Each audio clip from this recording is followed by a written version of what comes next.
इसके बाद आता है टेक्निकल, जहां भी मिलाया सुनील सर ने, हमारे जितने भी रेस्पेक्टेड टेक्निकल हैं। यहाँ जाने के बाद एक्चुअल लाइफ शुरू होती है आपके जीवन की। यहाँ आने के बाद आदमी जो है ना, टेंशन फ्री हो जाता है, मनी फ्रीडम मिलती है, टाइम फ्रीडम मिलती है। दुनिया के कई क्षेत्र हैं जो मनी फ्रीडम है, यहाँ पैसा बहुत क्षेत्रों में है। सुनील सर इस जिले की सबसे टॉप कोचिंग में इनका नाम आता था, तो पैसे की कमी नहीं थी। आज कितना ही पैसा बना सकते थे। पैसे के साथ इंपॉर्टेंट फैक्टर है समय का। हम महीने में पहले 8 मीटिंग करते थे, हमारी इच्छा नहीं थी बाकी करने की, अभी हुई तो अब हमने शुरू कर दी। ये कड़वा सच है जो लोग जानते हैं। अभी आपको पता है कोर्ट में सबसे ज्यादा केस कौन से आते हैं?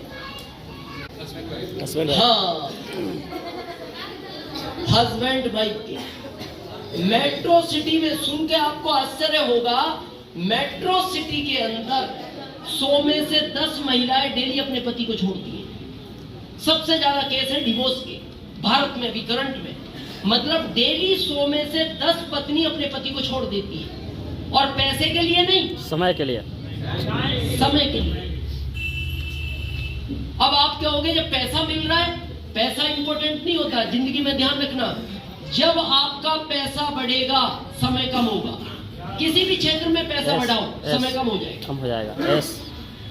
भाई मान लो सुनील सर अगर 2 घंटे कोचिंग पढ़ाते थे, पैसा कम था। ये एक बैच और पढ़ाते, पैसा बढ़ता, समय कम हो जाता। 4 बैच पढ़ाते, पैसा बढ़ता, समय कम हो जाता। आज आदमी टीचर है, प्रिंसिपल बन जाएगा, पैसा बढ़ जाएगा, समय कम हो जाएगा। पुलिस कांस्टेबल है, एसपी बन जाएगा, पैसा बढ़ जाएगा, समय। यानी जैसे जैसे पैसा बढ़ता है ये समय कम होता है। ये दुनिया के हर काम में। लेकिन आरसीएम ही एक ऐसा सिस्टम है जहां पैसा जितना बढ़ता है वहां उतना समय भी बढ़ता है। दोनों बढ़ता है, ये दोनों एक साथ बढ़ते हैं। अभी ये बहुत बड़ा चैलेंज है, बड़ा दुख भी होता है जॉब वाले व्यक्ति पे। खाली ईगो ही है, हमें पढ़ाई दुख तो देती है कहीं ना कहीं। पढ़ाई वाले व्यक्ति को खूब ईगो होता है। सही बात। जब नौकरी लग जाती है ना सरकारी, देखना आदमी इतना चौड़ा होके चलता है। कई बार तो इतना चौड़ा हो जाता है घर की चौखट में फंस जाता है। क्या मैं प्रोफेसर हूँ, मैं इंजीनियर हूँ, मैं डॉक्टर हूँ, मैं वकील हूँ।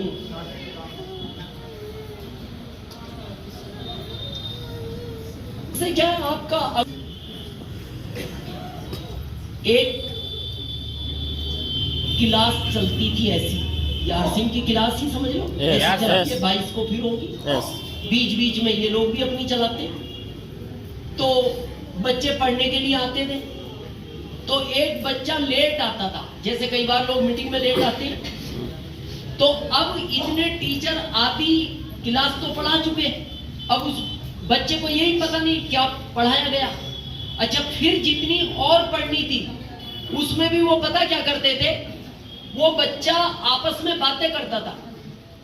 जैसे कई लोग देखना ध्यान नहीं रहता इधर, कई बार बात करने चले जाते हैं, मोबाइल ऑन है या आपस में बात करते रहते हैं। तो वो बच्चा फिर भी उतनी देर बातें करता रहता था। तो अब उसको नॉलेज तो कभी हुआ नहीं, क्योंकि उसने कभी सीखने की कोशिश की नहीं। लेकिन एक दिन योग से वो बच्चा टीचर बन गया, क्योंकि भारत में ले दे के सब कुछ संभव है। अब उसको नॉलेज नहीं था, टीचर बन गया। पहले दिन क्लास में आया, इसी तरह सारे बच्चे बैठे हुए थे। तो उसने कहा बेटा एक प्रश्न का उत्तर दो। बच्चों ने कहा पूछिए सर। बोले एक ट्रेन उत्तर से दक्षिण की दिशा में जाती है, बताओ मेरी उम्र कितनी है। लड़के टेंशन में आ गए। ट्रेन उत्तर से दक्षिण की दिशा में जाती है, इससे उम्र को क्या लेना देना। लेकिन अब उनको ज्ञान नहीं था, इसलिए ऐसा पूछ लिया। तो एक लड़के ने हाथ खड़ा किया, बोले सर मैं बताऊं। टीचर ने कहा बताओ। बोले सर आपकी उम्र है 40 साल। टीचर बहुत खुश हुए, बोले वेरी गुड, बड़े इंटेलिजेंट हो बेटा, पर ये बताओ ना आज के पहले तुम मेरे को जानते हो, ना मैं तुम्हें जानता हूं, फिर तुम ये कैसे जान गए मैं 40 साल का हूं? उसने कहा सर मेरा एक दोस्त है, उसकी उम्र 20 साल है, आधा पागल है।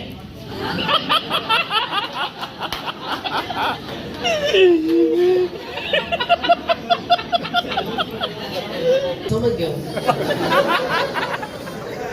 अब आप अपने आप को समझ लेना, आप कौन सी जगह आ रहे हो, कौन से स्टूडेंट को हम आगे दिखेंगे। बड़ा सोचिए, थोड़ा सा हमें आगे, कभी भी जीवन में कहीं भी जाओ ध्यान रखो इस चीज। चलो तो हम बात कर रहे थे समय के नहीं, वो जो चौखट में फंस गया ईगो। हाँ, जीवन कैसा जी रहा है वो देखना। ये जिस आदमी की पढ़ाई लिखाई ईगो होता है ना, ये जॉब वाला, जीवन देखना, ये खाली ईगो ही है, जीवन अभी पता लगेगा आपको। सही बात है। आपके यहाँ भी जितने लोग जॉब करते हैं, चाहे सीतामढ़ी हो, पूरा बिहार हो या पूरा भारत हो, जॉब वाला व्यक्ति शाम को ज्यादा सब्जियां खरीदता है या सुबह? शाम को। पता है क्यों? सुबह सब्जियां ताजी मिलती हैं और महंगी मिलती हैं। यस, ताजी और महंगी। शाम को सस्ती और बासी। अब देखना, ये पढ़ा लिखा हुआ व्यक्ति ये शाम को जाता है और जाके दुकानदार को बोलता है टमाटर नहीं बचे बेटा आज? हाँ बाबूजी आज नहीं बचे, खत्म हो गए सारे, खत्म। हाँ बाबू 2-4 भी नहीं है, वो कहता मैं देख के लाता हूँ। फिर वो अंदर जाता है, एक टोकरी लेके आता है जिसमें 7 टमाटर है। तो वो पूछता है, ये पढ़ा लिखा, ये 7 ही बचे बेटा? हाँ बाबूजी आज 7 ही बचे। क्यों? बाकी के बिक गए बाबूजी। ये क्यों बच गए बेटा? ये किसी ने लिया नहीं बाबू। इसका मतलब रिजेक्ट माल है। इसका मतलब रिजेक्ट माल है। रिजेक्ट माल है। और देखना, ये मन खुश हो रहा है और अपने मन से कहता है मैं लूंगा ना इनको, मैं लूंगा, मेरा जन्म इन्हीं के लिए हुआ।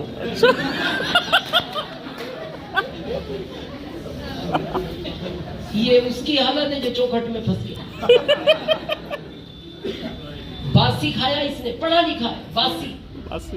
यहाँ किसान बैठे, इनको पूछ लेना आप भैंस को बासी चारा डाल दो, नहीं खाएगा, सूंघ के छोड़ देगी, भूखी रह जाएगी, खाएगी नहीं। पता है क्यों? वो भैंस है। बैल है।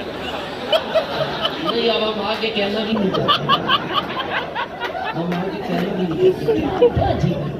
और फिर उसके बाद हम कह रहे हैं क्या अर्थ।